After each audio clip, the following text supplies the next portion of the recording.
Welcome to Module 2, Models of Bilingual and Dual Language Education. As a reminder, I'm your instructor, your professor, Dr. Elena Sada, and Dr. Ann Homsa and Dr. Patrick Proctor are the course designers for this module.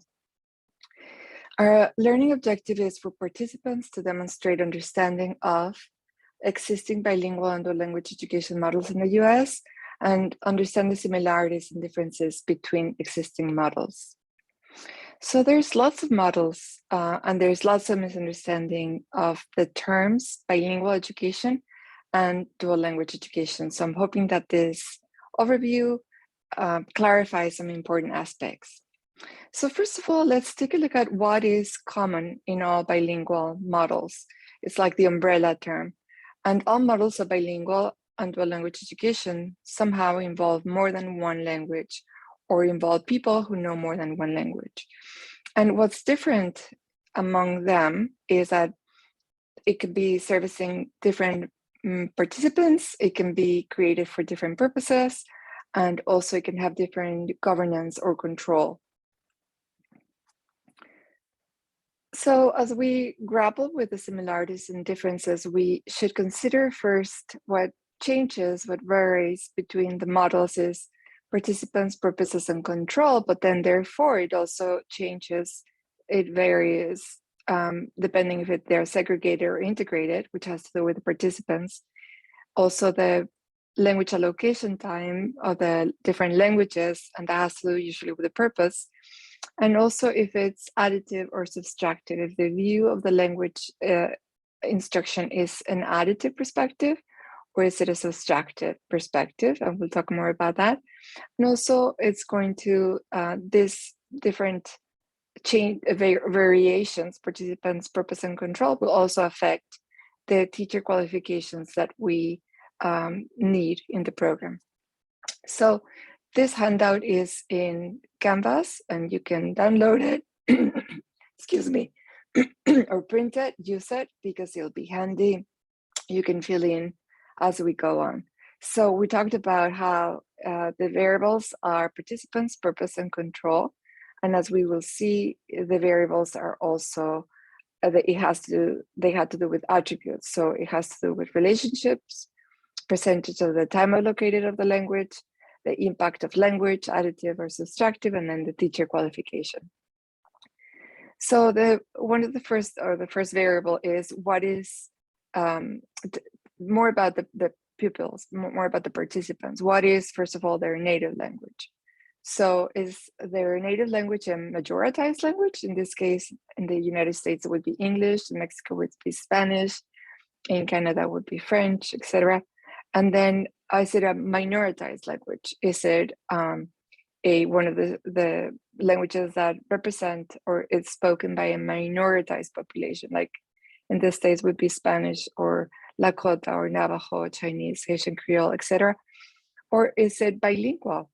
Are the participants truly emergent bilinguals who come speaking both languages since birth or early exposure since pre-K, etc.?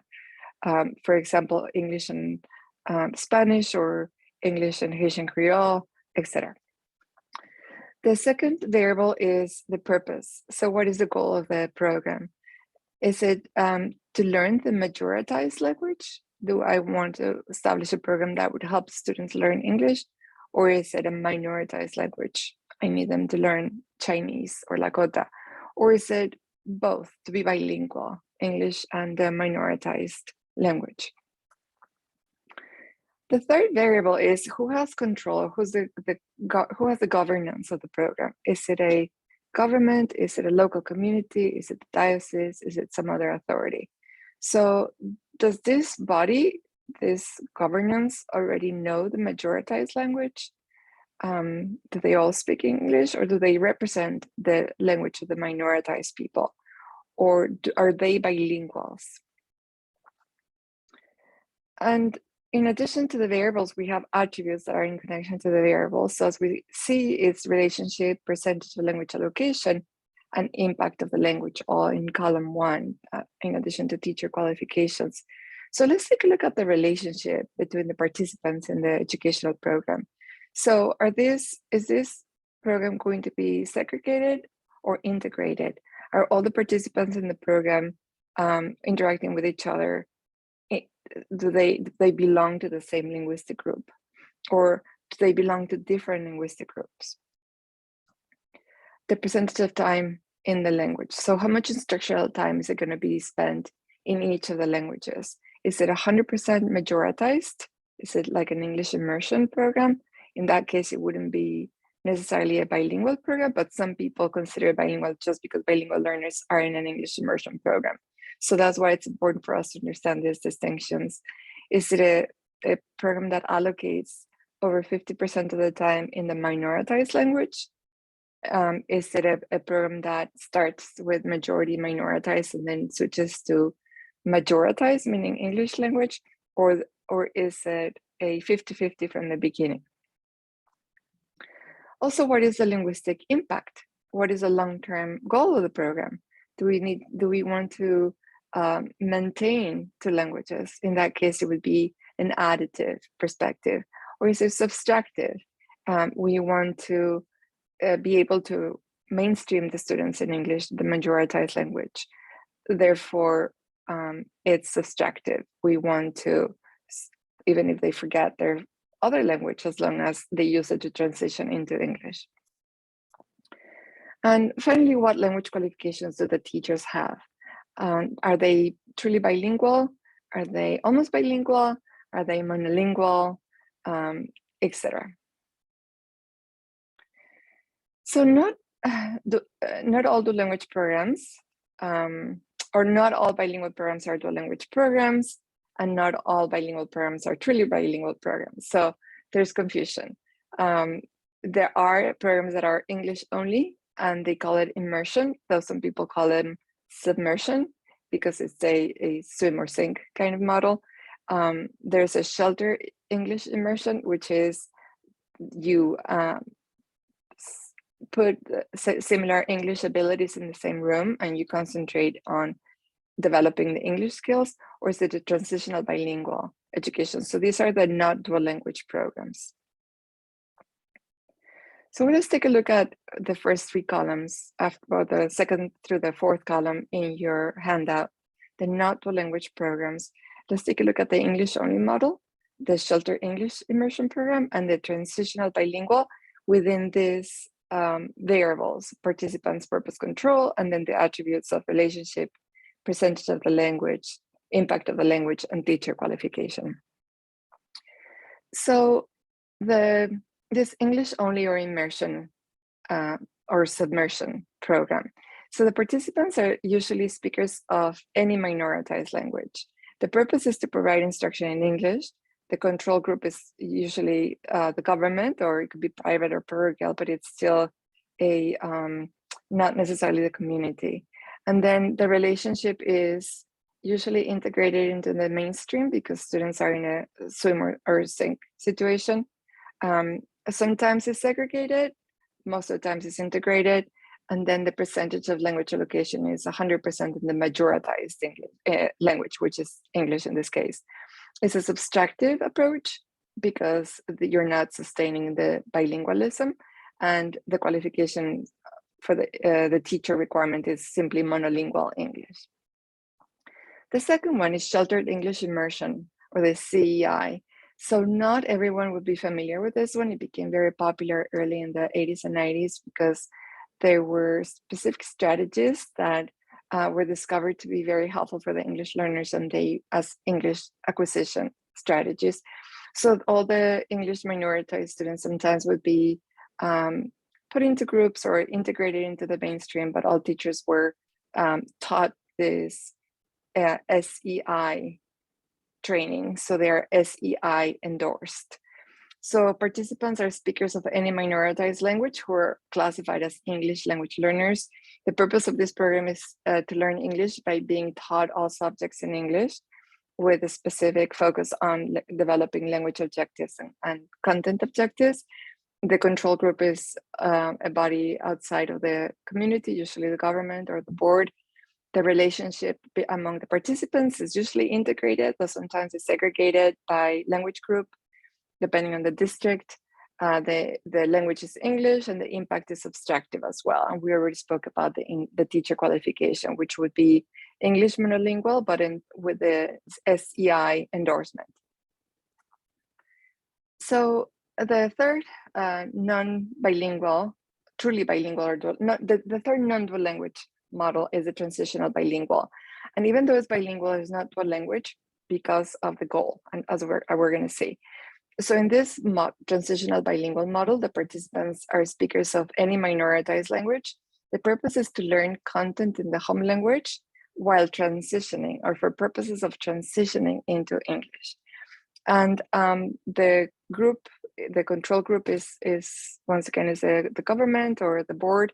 The relationship among participants is usually segregated because they're together by language groups in minoritized language groups. The language percentage usually is transition from mostly the minoritized language like Spanish or Haitian, Chinese, and transitioning within 3 or 4 years into English only. The impact is subtractive. So this is a program that uses home language as a stepping stone toward English, with the purpose not of maintaining both languages, but simply of acquiring English proficiency. And the teacher qualification is bilingual with some ESL support or partner monolingual English-speaking teachers. Now, there are specific programs that are considered dual language programs, and we're going to talk first about the one-way dual language programs. And these are the developmental bilingual education or maintenance bilingual programs, the one-way immersion or modern language immersion, and then the heritage native language programs. So these are the columns, subsequent columns 5 through 7. And as you can see, we already spoke about the non-dual language programs. Now we're talking about the one-way dual language programs, and then at the end will be the two-way dual language programs, which represents most of your schools. So the one-way dual language programs have these 3 specific program models, and we will speak about each one within the framework of variables and attributes.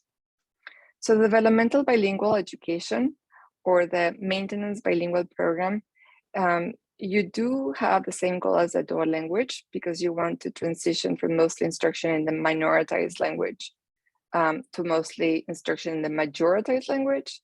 However, with the goal of continuing at least 1 or 2 courses on the long run in the minoritized language so that you don't lose it. So in that perspective, it's additive.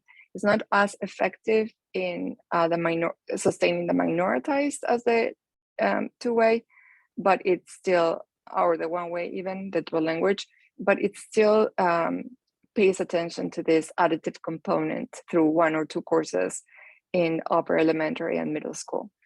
So once again, participants are speakers of a minoritized language. The purpose is to learn content in the minoritized language and increasingly more instruction in the majoritized language. So it's like a transitional bilingual. It starts in your home language, it moves into English, but it doesn't completely abandon. So the goal is not to fix the students and turn them into English monolingual.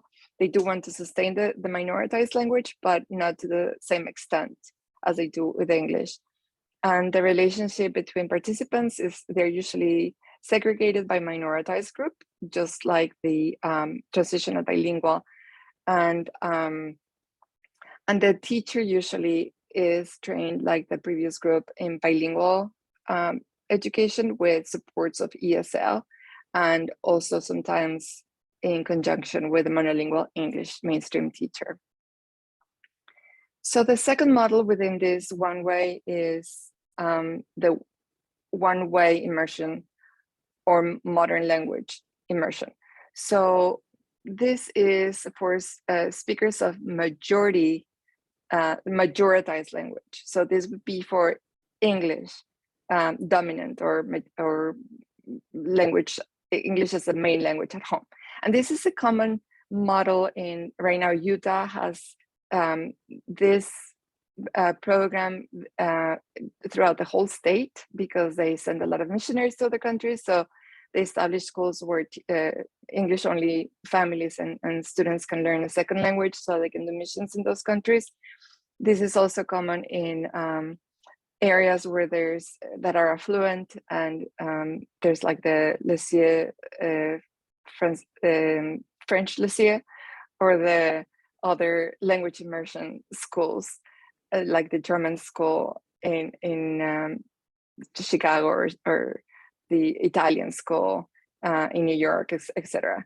So those are also heritage, and we'll talk about that.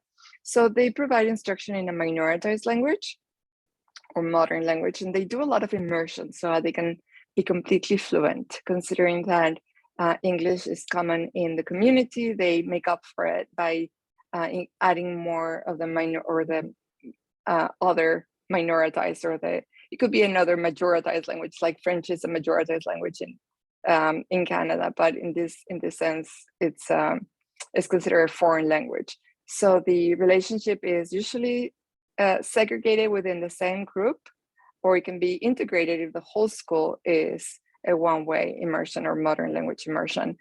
The percentages, mostly, most of the instruction is in this target language. I won't call it majoritized because many of them are languages spoken by majoritized people, but in this target language. So the concept is additive, the intention and the impact is additive. The schools really want students to be fluent in this target language, and teachers have to have qualifications, need to be bilingual, mostly with the native-like skills in the target language. So many of these schools actually hire teachers from those countries or from natives from those languages.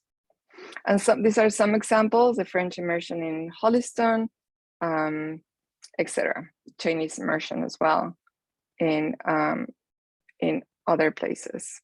So the second one of this, the third one of these programs is a heritage language program. And the heritage language is where the participants are of the majoritized language take a heritage minoritized language. So this would be the case with the Lakota schools, for example, where the children are all English dominant speakers, but their heritage is Lakota, and their parents don't speak it because of the tragic history of the Lakota people, but it's their heritage language. So they adopt it in the school, and the same can be or can happen with other Spanish heritage schools or Spanish programs or Mandarin programs, where it's a heritage focus to be able to relearn learn the language that the family used to speak, or the descendants of that language. So the purpose is to provide instruction in a minoritized language for language reclamation and cultural regeneration. So obviously there's going to be some overlap with other programs, but they're called clearly heritage language programs when they're trying to reclaim a language that was lost through generations. And the relationship is usually segregated because all the students who attend those programs or schools have the same heritage. So that's their commonality, and that's how they qualify as well for the program. And then, or they self-select for the program. And then the language percentages is most of the instruction is in the target minoritized or heritage language. Some of the instruction can also be in the majoritized language, so the students are not left behind if they join in upper grades. So the impact is additive because they are hopefully graduating bilingually, and the teacher qualification also has to be bilingual. So some examples here are the Lakota school that we have, Red Cloud School, the network, that's part of the network, the Cherokee Immersion School, the Navajo Immersion School, the Kodiak Alutiiq School, etc. Finally, in the chart, we have the two-way dual language program in your handout, and these are the two-way immersion or dual language immersion. So there can be a little bit of confusion because sometimes the one-way and the two-way are identical, and the only distinction is the population that composes them. So sometimes the one-way is referred to a one-way dual language when all the population speaks the same minoritized language, and two-way is usually when you have two populations. However, this classification is based on the manual that you read as homework. So in this two-way immersion or dual language immersion, the speakers are usually, in theory, half of them from the minoritized language and half of them from the majoritized language. So this is rare now, because many of the students that come to the dual language programs are emergent bilinguals. So many times the program looks more like a 30-30-30 or like a 50-30, 50 being the emergent bilinguals, or 1/3 of them being the emergent bilinguals. And then the purpose is for both groups to become bilingual and biliterate. Obviously, the impact is additive because we're trying to maintain both languages. And the relationship is integrated because you have two populations integrated together. And the teacher qualification is bilingual or bilingual paired with a monolingual. And this is common in small schools like our schools. If we don't have enough students for two classes, two sections in each cohort, then the teachers pair with the teacher in the other grade. So an English and a Spanish teacher would teach KM first, and then another English and Spanish pair would teach second and third, fourth and fifth. So they can divide the work by subjects, or they can divide the work by time allocation, half of the day in one language, half of the other. Many times when you do the looping with two grades, with two teachers, because not all the teachers are bilingual and you're going to keep your English teachers as well. In those cases, many times the schools choose to divide the workload by subject areas so that the teachers can teach, for example, mathematics to KM first and science to KM first, and the other teacher would teach literacy to KM first, or mathematics and English literacy, and the Spanish teacher Spanish literacy and mathematics, etc. So there are many examples. These are some, and we could expand it with our network schools and your own schools. And in addition to what we've said, based on the handout, there are additional considerations for the two-way immersion. So there are specific required features for the two-way immersion programs. One of them is that it has to be at least 50% of the instructional time in the partner language, or in the target or minoritized language. And the other consideration is that students of different language backgrounds are integrated at least 60% of the time. So it happens sometimes that it's common in the kindergarten grade, for example, and sometimes in first grade, that even though you mix the classes, you integrate for example, the Spanish and the English families, kids from English and Spanish families together, that you would still divide them for the literacy block, for example, so you can teach more writing skills or more advanced skills in Spanish to the Spanish children from Spanish background. You do the same with English, and at the same time you give Spanish as a second language in kindergarten to the English speakers, and you give English as ESL to the Spanish speakers. So there's the possibility to segregate them by language groups within the dual language programs, if that is what the school considers best. So another consideration is the time allocation. So it could be full immersion language, or it can be partial immersion. It could start with a 90-10, 90 being the target language, 10 being English, and then switching to 50-50 by third grade. Or you can start with 90% English if majority of the students are English dominant or emergent bilinguals, and switch to 50-50. Or it could also start as a 50-50 and since the beginning. And this depends on the school culture, the staff culture, the participants, of course, and the goals of the program. In any of these cases, one of the most important aspects is the power. The power, even if you start with a 90-10, meaning 90 English, which is not really a dual language until you switch to at least 50% of English. But if a pre-K, for example, starts with a 90-10, the most important aspect to consider is that you're always going to place Spanish as a very prestigious language, as an example, or Lakota or Haitian Creole, and you dedicate the same space in the classroom physically for that, and the same rituals, the same routines, so that students understand that there's equal power of languages. As I said, there's also considerations in regards to the initial language of literacy instruction. In each two-way immersion model, a modified version of version notes that each group acquires initial literacy in the home language. So it depends, if you can follow the model that I just explained, where you separate the students by language group early for literacy. And this can also affect the percentages as well at the beginning. So in regards to language allocation, the model can also be a one teacher model or a two teacher model. And maybe I should go back to that slide, because many people ask what's best. And teachers find it easier if if you're bilingual and you are teaching one grade as a bilingual teacher, and you allocate both languages. The planning is usually less complex, and many times teachers prefer that.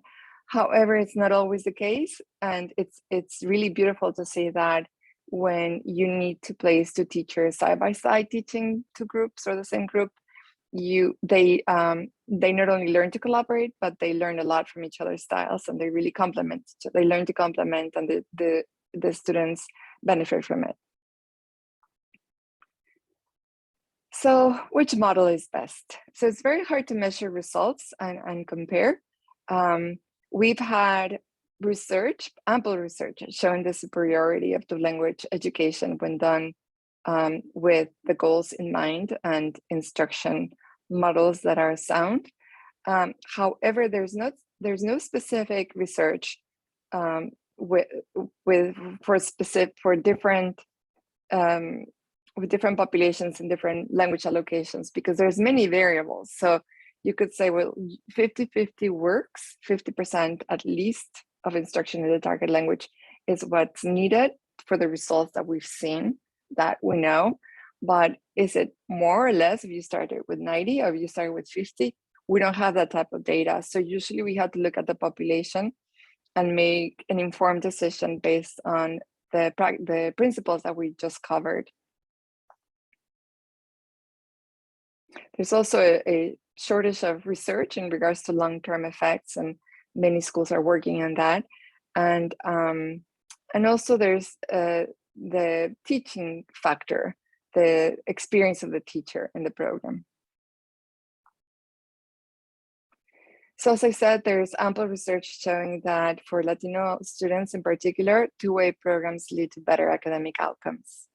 However, this has not been able to, or the data has not covered as well the Spanish proficiency as much as the English proficiency. So we know that their English and math scores for the English learners are better when they're in dual language programs than in any other program. So when comparing models, there's no easy answers and more questions that always come up. And that's because practitioners in education should also be researchers. So we should see what's working for us in our classrooms and our schools. So we need to ask ourselves, does standardized test measure everything that is important to the program's purpose? So this is in regards to the research that has been made. So we have a lot of research in regards to the standardized test, but we don't have enough about other types of measures. How do we measure principles of teaching for social justice, like work with, not against individuals, families, and communities? So we know that dual language programs are better for math and English acquisition for English learners, but we haven't been measuring these other very important aspects, as well as what are the advantages and disadvantages of measuring short and term versus long-term learning. So those are still areas of growth in research in dual language. So this was our objective, for participants to demonstrate understanding of existing bilingual and dual language education models in the US and similarities and differences between existing models. So I'm hoping that by using that handout that we included in Canvas, that you have a better idea of how to classify the programs and how the variables of participants, purpose, and control influence the model design, as well as the other specific implications of language allocation, segregation versus integration, and teacher preparation. So now I think you're ready for your quiz. You can take it and take it as many times as you want. It includes not only the models, but also some history that we learned in the module, in the previous module. Thank you very much, and see you in the next module.